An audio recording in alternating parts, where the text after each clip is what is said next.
वृत्तौ सदा ममात्मा विदधातु देव सदा ममात्मा विदधातु देव। मेरे पवित्र मन में गुरुदेव आओ, मैं शास्त्र वाचन करूं प्रतिभा जगाओ। अरिहंत भासित सभी श्रुत विदिताओ, क्या बोलना भी मुझे तुम ही बताओ, तुम ही बताओ। और अनंतानंत सिद्ध परमेश्वरी भगवान की, प्रथम तीर्थंकर आदिनाथ भगवान की, देवादिदेवी कल्याण मूलक चंदक प्रभु भगवान की, देवादिदेवी कल्याण स्पर्शनाथ भगवान की, प्रातः स्मरणे सादृश्य कवि नय चक्रवर्ती मम गुरुवराचार्य वंशी चढ़ विभाव सागर जी महाराज की, परम पूज्य आचार्य भवन अमित करती स्वामी की आयका संग की जय।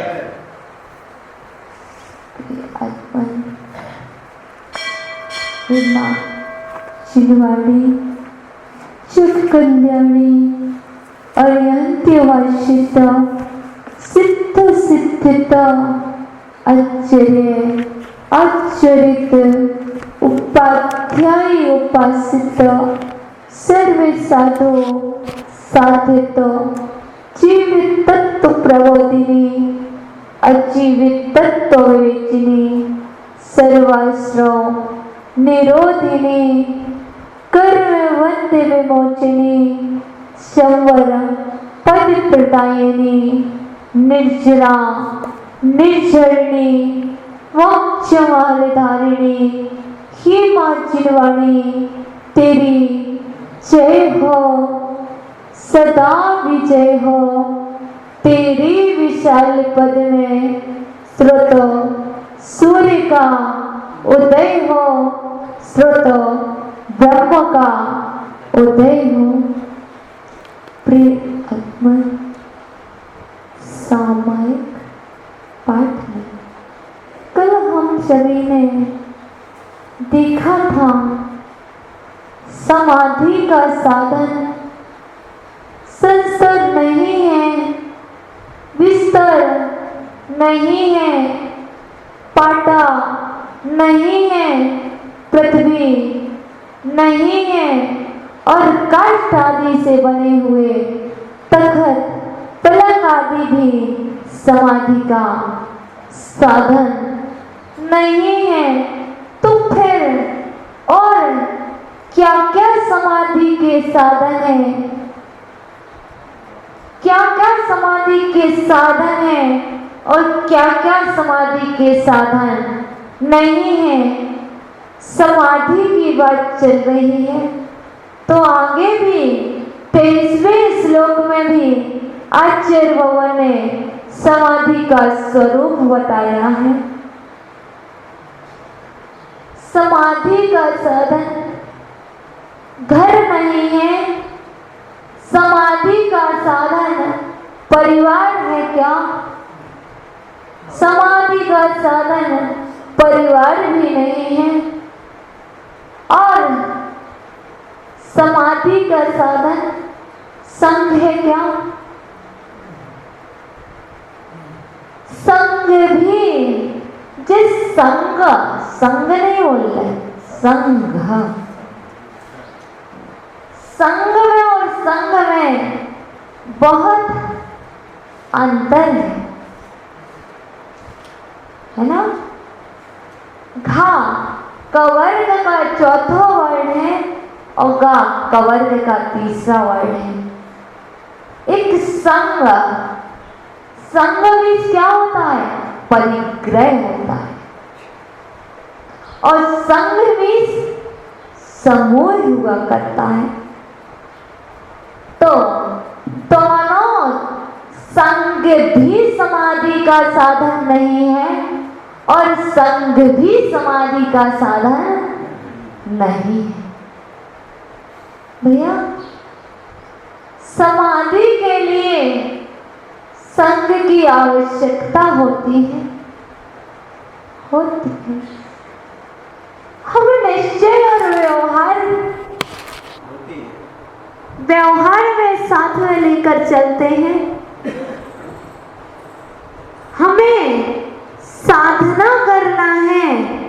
साधना तो अपने आप में स्थित होकर करना है, पर व्यवहार में हमें संग की भी आवश्यकता होती है। यदि संग की आवश्यकता नहीं है तो संग में प्रवेश क्यों लिया?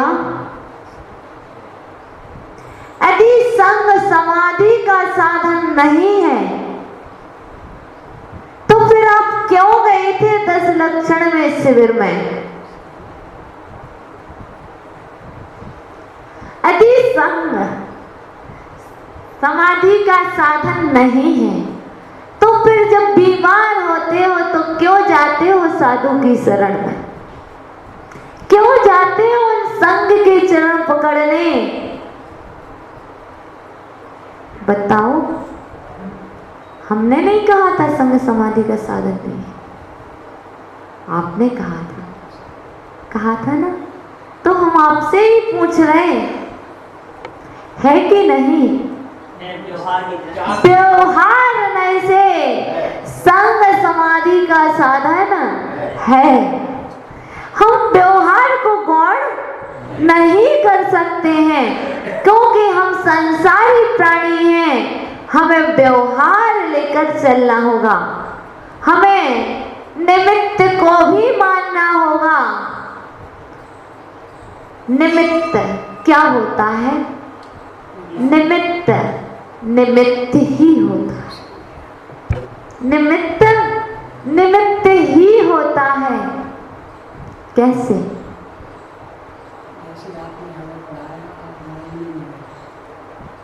हाँ, हम निमित्त बने थे पर उपादान आप में था।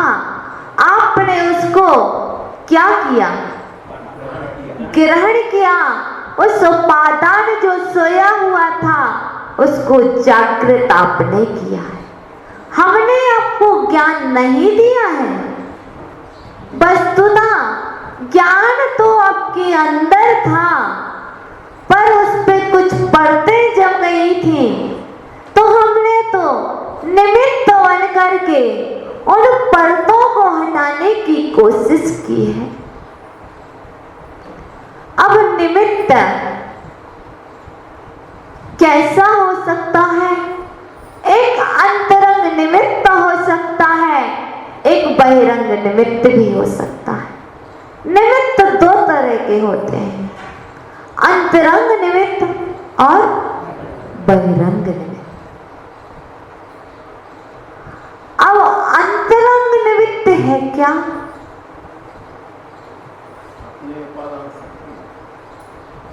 अंतरंग निमित्त है क्या?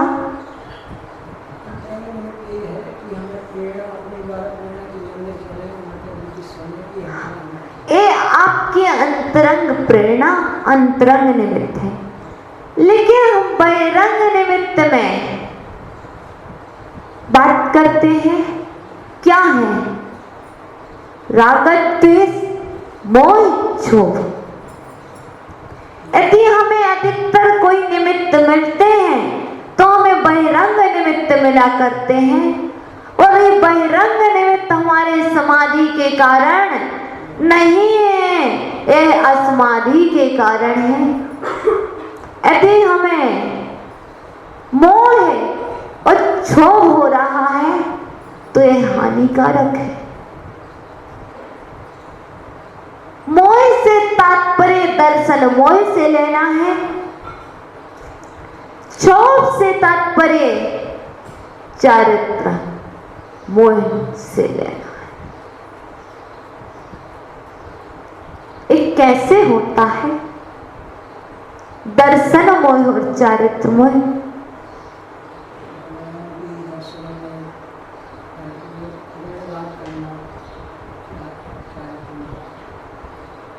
और कैसे होता भैया?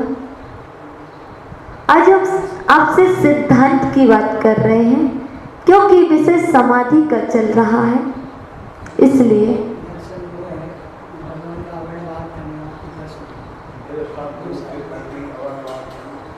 नहीं, हम आपको आपकी लैंग्वेज में समझाना चाहते हैं, क्योंकि ये नहीं जानते दर्शन मोह क्या कहलाता, देव शास्त्र गुरु का वर्णवाद क्या कहलाता। तो हम आपको आपकी भाषा में समझाने की कोशिश करते हैं। कैसे ब्रजेश भैया? अति हम अन्य का कण और साधु का क्षण बर्बाद कर रहे हैं भैया। अन्य का कण और साधु का क्षण बर्बाद कर रहे हैं, तो हमारी क्या हो रही है? क्या हो रही है? असमाधि तो हो रही, लेकिन इसके साथ साथ अंतराय कर्म का बंध हो रहा है। यदि हमने अन्य का कण बर्बाद किया है तो क्या होगा? दर्शन मोहिनीय कर्म का बंध होगा। दर्शन मोहिनीय कर्म में कौन कौन सी प्रकृति आ जाएगी? बताओ भैया। हाँ, और 3 हो गई ना? 3 हो गई ना?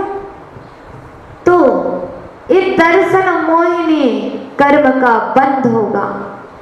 समझना, यदि हमने साधु का क्षण बर्बाद किया है और दर्शन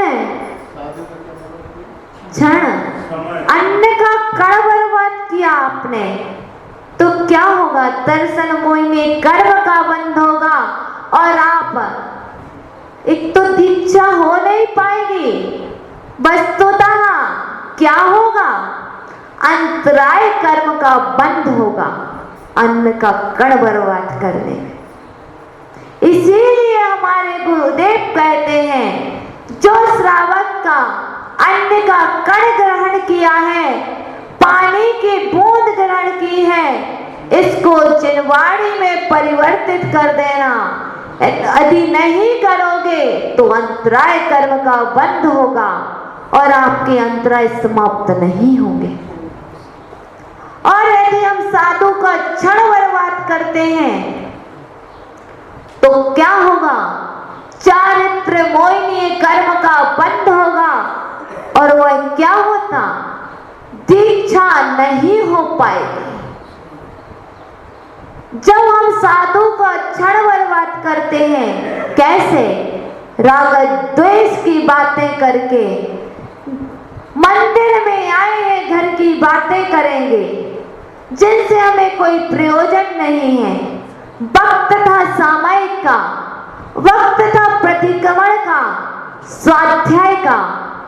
जो टाइम और जो वक्त साधना के लिए मिले था, उसमें यदि हमने कहीं घर की, कहीं इधर उधर की बातें की, तो साधु का क्षण बर्बाद हुआ।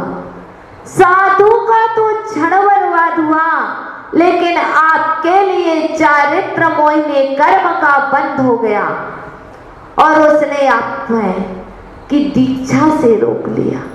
आपकी दीक्षा नहीं होने दी। फिर समाधि कैसे होगी?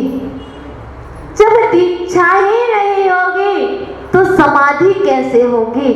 इस सिद्धांत की बात चल रही है, क्योंकि सामायिक पाठ पढ़ रहे हैं। तो बात आई है समाधि का स्वरूप क्या है। तो हमें अन्न का कण और साधु का क्षण कभी बर्बाद नहीं करना चाहिए। और क्या क्या बता रहे हैं? आगे बता रहे हैं आचार्य भगवान कि संग समाधि का साधन नहीं है, निमित्त भी कार्यकारी है। संग कार्यकारी होने के बाद संग में प्रवेश हो गया है, फिर उसके बाद कहाँ हो? अंतरंग साधना होना चाहिए, अपनी अंतरंग विशुद्धि होना चाहिए। बाहर में संग बना रहेगा, 12-12 हजार साधु रहेंगे, लेकिन समाधि तो आपके स्वयं के परिणामों से होना है। जब तक स्वयं के परिणाम निर्मल नहीं है तब तक समाधि नहीं हो सकती। देखने में लग रहा है समाधि चल रही है, वस्तुतः अब ये तो आप ही जान सकते हैं और केवल ज्ञानी कि समाधि हो रही है कि असमाधि हो रही है। अब करना आपको है समाधि, साधना आपको है, लेकिन आप कहते हो नहीं, एक सुखी परिवार होना चाहिए। चक्रवर्ती, सौभाग्य चक्रवर्ती, कितनी रानियां थी? 96,000। समाधि करा पाई क्या? दुर्गति से बचा पाई क्या? नहीं बचा पाई। लक्ष्मण को आप जानते हैं, क्या उनका छोटा सा परिवार था? क्या उनके घर में कोई ज्ञानी नहीं था? थे ना? उनका भी परिवार बड़ा था, उनकी भी 16,000 रानियां थी। उसके बाद भी उन्हें कोई नहीं संभाल पाया, कोई नहीं बचा पाया। अब बताओ, उनके पास तो इतनी रानियां और इतना बड़ा परिवार था, लेकिन आपके पास कितना बड़ा परिवार है जो आपको बचा ले? कोई नहीं बचा पाएगा। समाधि के लिए तो हमें अपने आप में आना होगा, संघ में भी रहो। जब आप 24 घंटे में 3 घंटे अपने लिए देते हैं, 3 घंटे भी तीनों काल की सामायिक में अपने निज स्वरूप का चिंतन करना चाहिए कि संग में जो है ये हमारे लिए समाधि नहीं करा सकते। समाधि तो हमें अपने आप से करना होगी, अपने भावों से होगी। ये निमित्त बन सकते हैं, लेकिन उपादान तो मुझे समझना होगा। जब हमारे परिणाम संक्लेश में हो रहे होंगे, तब यदि ये हमें संबोधन करेंगे तो हमारी समझ जाएंगे। इसके लिए संघ की भी आवश्यकता है। लेकिन सामायिक के काल में, प्रतिक्रमण के काल में, पूजा के काल में, ध्यान के काल में हमें अपने आप की आवश्यकता है, निज की आवश्यकता है। यह जो काल है ये निज के अनुभव के काल है। बाकी दिन भर बहुत कहना, यह मेरी माँ, यह मेरी बहन, यह मेरी पत्नी, यह मेरा बेटा। जब तक आँख खुली है तब तक अपना अपना कर रहे हो। जिस समय आँख बंद होगी तो अपना समाप्त हो जाएगा। आप सोते हैं, सोते ना, जब तक आप लेटे होते हैं, आँख खुली होती हैं, तब तक अपना अपना अपना अपना क्या दिखता है? एक सपना सा दिखता है। जो अपना अपना कर रहे हो वो कुछ नहीं, वो एक सपना है। और जब आपकी नींद लग जाती है तो वह सपना भी अपना नहीं होता। होता क्या? जब आपकी नींद लग जाती तो वह सपना भी अपना नहीं होता, क्योंकि आप तो कहीं और होते हैं। शरीर को भी आप अपना नहीं मानते। मानते क्या? नहीं। इसलिए आप तो प्रतिदिन आपका मरण होता है, लघु मरण होता है, जब आप नींद में सोते हैं। सोते और फिर जब इस दुनिया से जाते हैं तो आपका उत्कृष्ट वियोग हो जाता है। आप उत्कृष्ट नींद में सो जाते हैं। सो जाते क्योंकि मरण होता नहीं है। मरण होता नहीं है, इसलिए आप उत्कृष्ट नींद में सो जाते हैं, कहीं और चले जाते हैं। इस पर्याय को यही छोड़ जाते हो, प्रतिदिन छोड़ते हो, तो इसमें क्या दिक्कत? फिर एकदम से पूर्ण रूप से छोड़ के चले जाते हो। तो इसलिए ध्यान रखना, क्या समाधि करना है कि क्या करना है।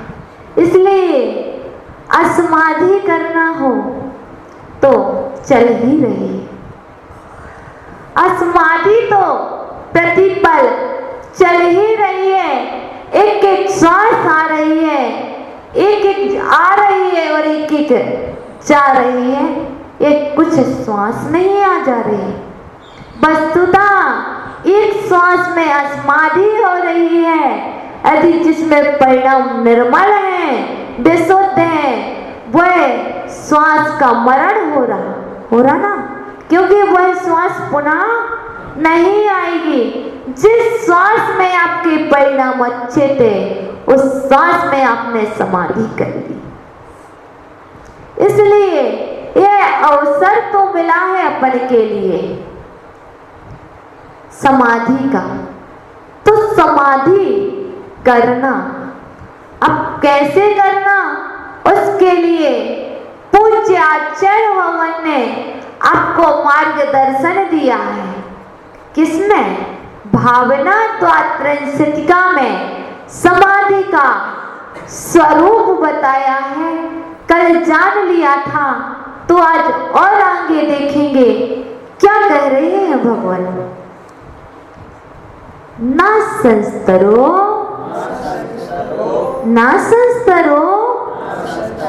भद्र समाधि साधनम, ना संस्तरो भद्र समाधि साधनम,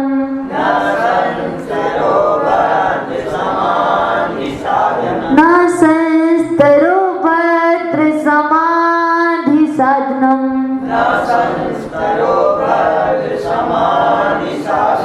ना लोक पूजा, ना चा संग मिलनम, ना लोक पूजा, ना चा संग मिलनम, यतस्ततो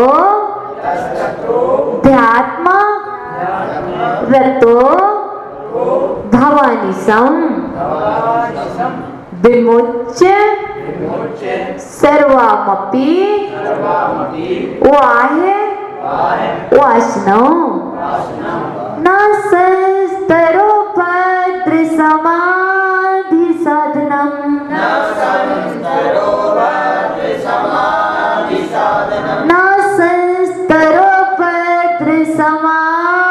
साधनम, न लोक पूजा न च संग मिलनम,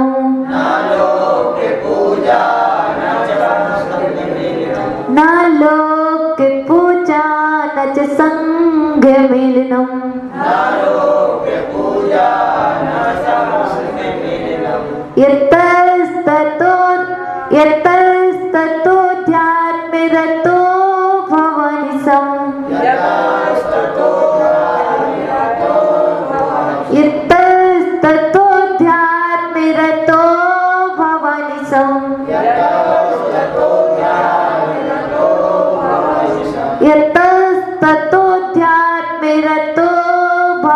अहमिसम्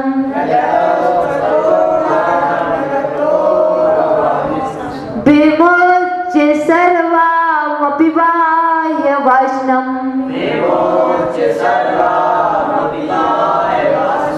विमुच्य सर्वमपि बाह्यवासनम्।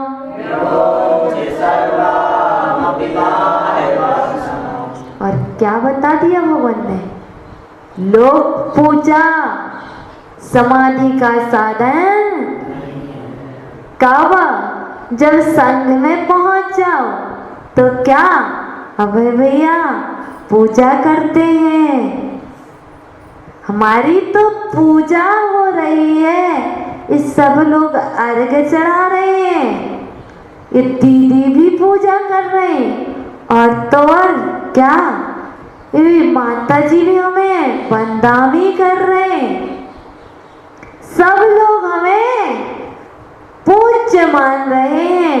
यह भी समाधि का साधन नहीं है।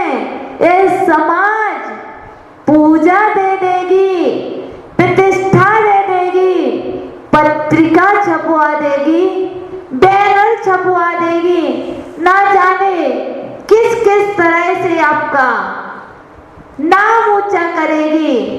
वस्तुतः यह नाम ऊंचा करने से आपकी समाधि नहीं होगी। ये क्या नाम आपका फेमस करेंगे, क्या ऊंचा करेंगे? ये तो हमारे यश नाम कर्म का उदय होगा तो अपने आप हो जाएगा। हम कहीं ऐसा तो नहीं मान बैठे इनके कारण हमारा नाम हो रहा। बोलते ना एक भजन, क्या बोलते? एक भजन आता है, तेरे कारण मेरा नाम हो रहा। ऐसा कोई भजन आता बीरा आपकी कृपा से सब काम हो रहा है, करते हैं मेरे बाबा मेरा नाम हो रहा है। बोलते कुछ नहीं करते हैं। यदि आपकी यश नाम कर्म का उदय होगा तो आपका नाम हो जाएगा। यदि अयश नाम कर्म का उदय होगा तो सब कुछ करना, उसके बाद भी आपको अयश मिलेगा। लोग कहते हैं हम सब कुछ करते, हम मंदिर की इतनी सेवा करते, हम इतनी सफाई करते मंदिर की, सब कुछ करते, लेकिन हमारा कुछ भी नहीं होता। कोई कुछ नहीं देता है, कोई कुछ नहीं करता है। वस्तुतः ये तुम्हारा ही यश नाम कर्म का उदय है जो आपका यश नहीं होने देता है। इसलिए यह भी नहीं समझ बैठना कि संघ हमारा नाम कर रहा है, लोग हमारी पूजा कर रहे हैं।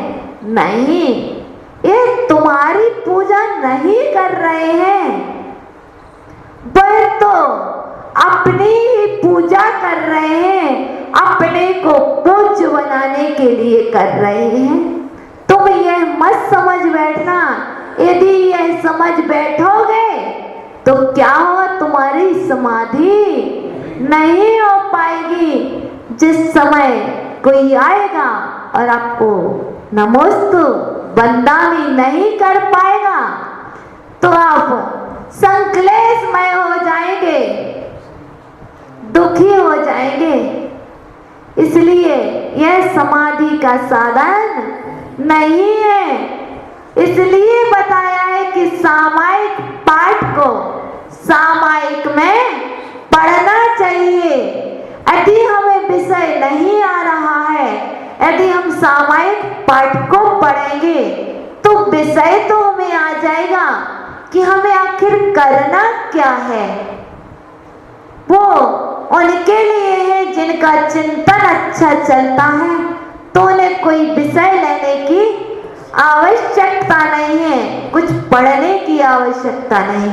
लेकिन प्रारंभिक छात्रों के लिए, प्रारंभिक साधुओं के लिए यह विषय पहले लेकर रखना चाहिए। तो ना लोक पूजा, लोक में की जाने वाली पूजा भी समाधि का साधन। आप हमारी कितने भी पूजा कर लेना, लेकिन हम आपकी पूजा से प्रसन्न नहीं होंगे। हम तो प्रसन्न तब होंगे जब हमारी उत्कृष्ट समाधि हो जाएगी, जिसके लिए हमने यह सब त्याग किया है, जिसके लिए हम इस पथ पर चल रहे हैं। आपको पता होगा, उत्कृष्ट समाधि करने वाला 3 भाव में मोक्ष चला जाता है, और जो जघन्य समाधि करता है वह 7 या 8 भाव में नियम से मोक्ष जाता है। इसलिए एक लक्ष्य होना चाहिए, हमें समाधि करना है, प्रतिपल समाधि हो रही है। जो कहते ना दी समाधि की बात करो, बुरा लगता। बुरा इसलिए नहीं लगना चाहिए क्योंकि जो श्वासें जा रही हैं, एक किस्में जा रही हैं, ये समाधि हो रही कि असमाधि। इसलिए इन श्वासों को संभाल लो। जो यहाँ धर्म की बातें सुनने में निकल गई, समझना जितनी श्वास है उतनी श्वासें अपने समाधि में निकाल दी। अभी जाएंगे, मंडे है, फिर तो असमाधि करना ही है, अपनी श्वासें बर्बाद करना ही है। 4 लोगों के साथ बैठकर गप्पे करना क्या है? असमाधि है। यदि हम अपने परिणामों को हम सोचे कि गाने सुन के समाधि कर लें, नहीं होगी। वस्तुतः जब तक हम अपने आत्मा में नहीं पहुंचेंगे तब तक समाधि नहीं होगी। तो देखें अर्थ इसमें लिखा है जो हम बोल रहे हैं। भद्र, भद्र शब्द आया, इसके वाली प्रश्नवाचक भी लगा है, लगा ना? तो क्या बोल रहा है? हे भद्र, हे भद्र में भद्र परिणामी कौन? साधु भी हो सकता है, श्रावक भी हो सकता है। हे भद्र क्या?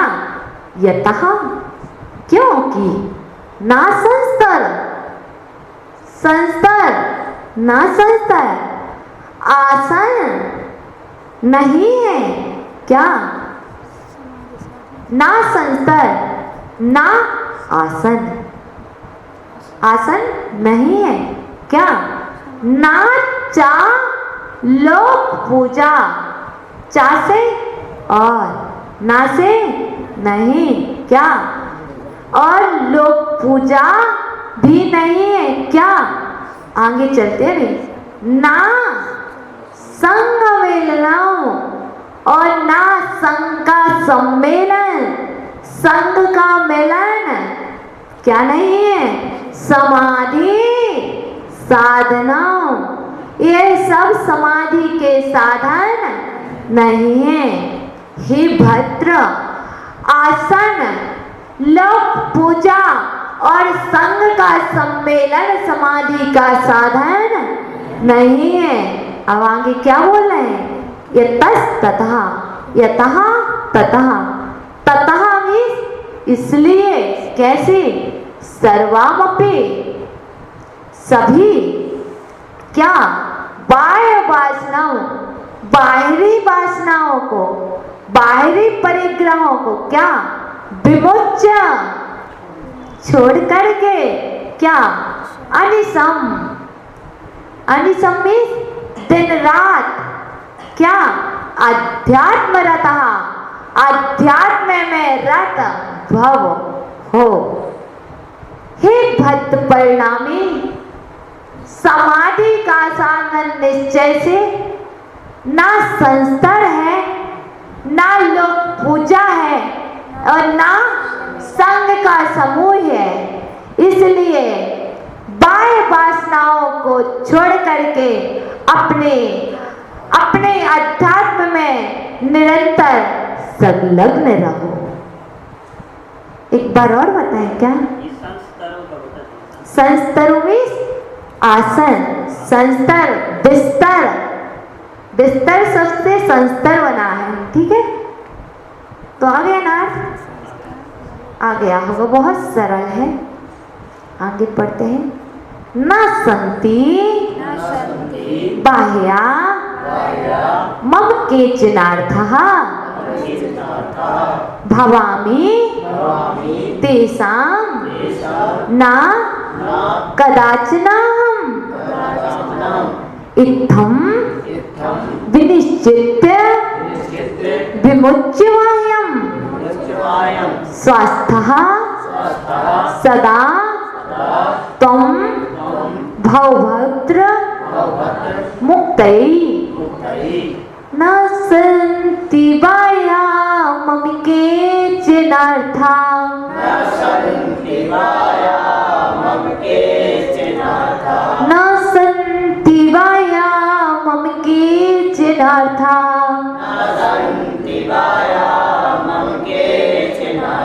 भवामि तेषां न कदाचनाहम् भवामि तेषां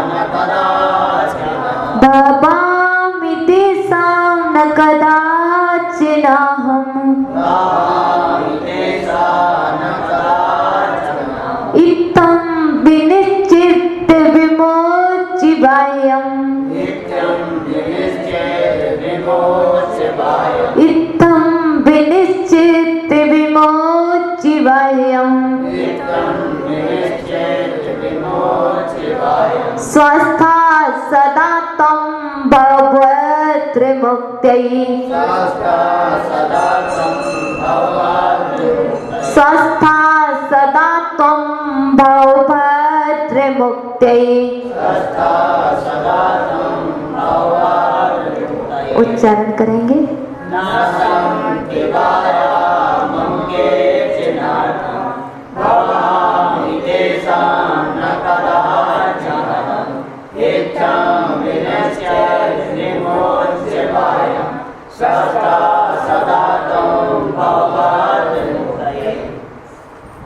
केचन अर्था बाह्या, केचन बाह्या, केचन में कोई भी, बाह्य में बाहरी, कोई भी बाहरी, क्या?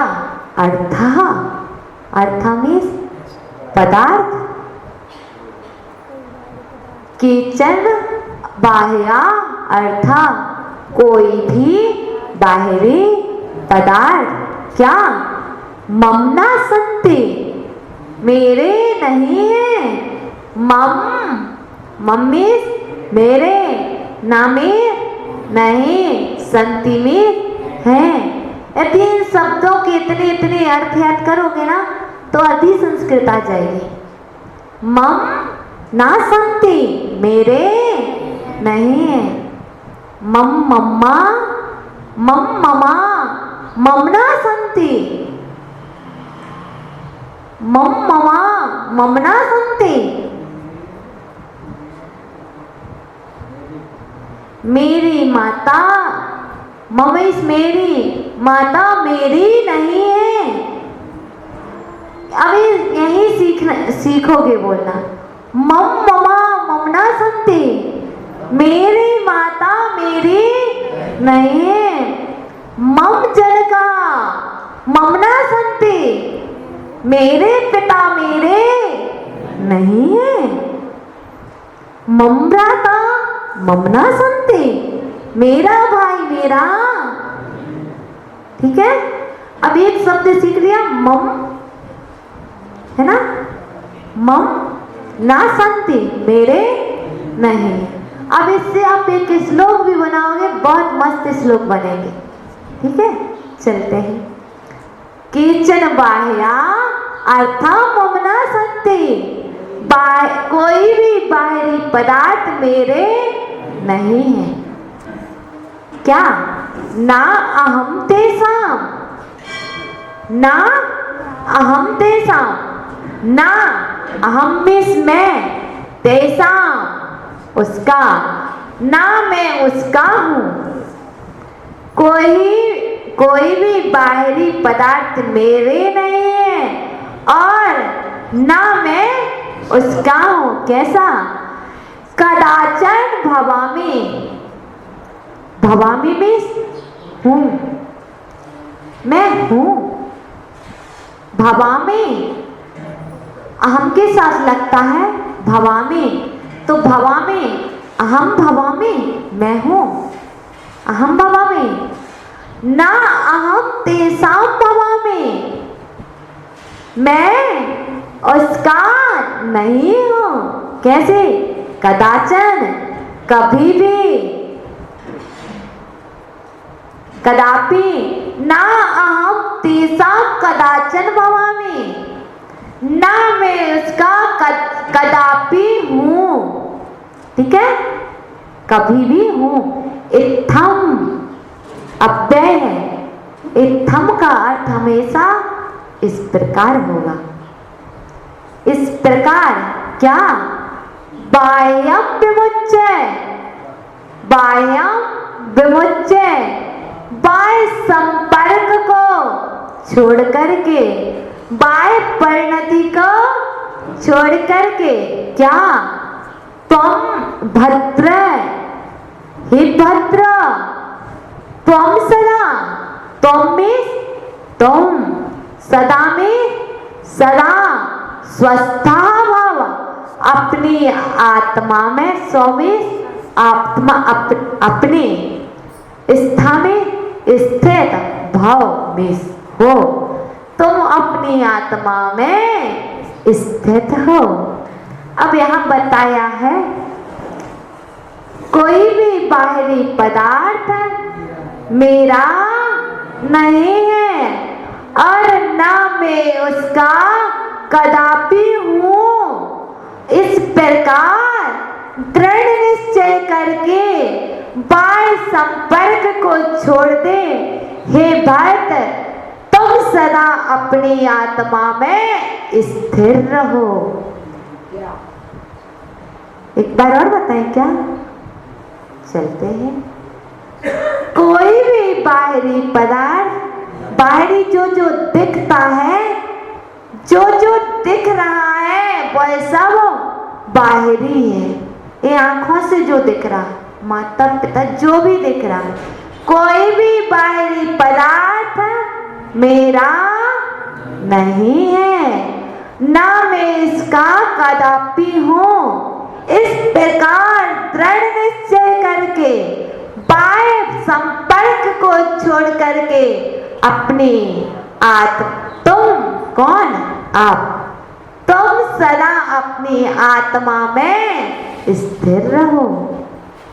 अमित गति स्वामी ने, अब हम आपसे सुन लो, उनने तो बहुत अच्छा लिखा, अब आप सुना दो।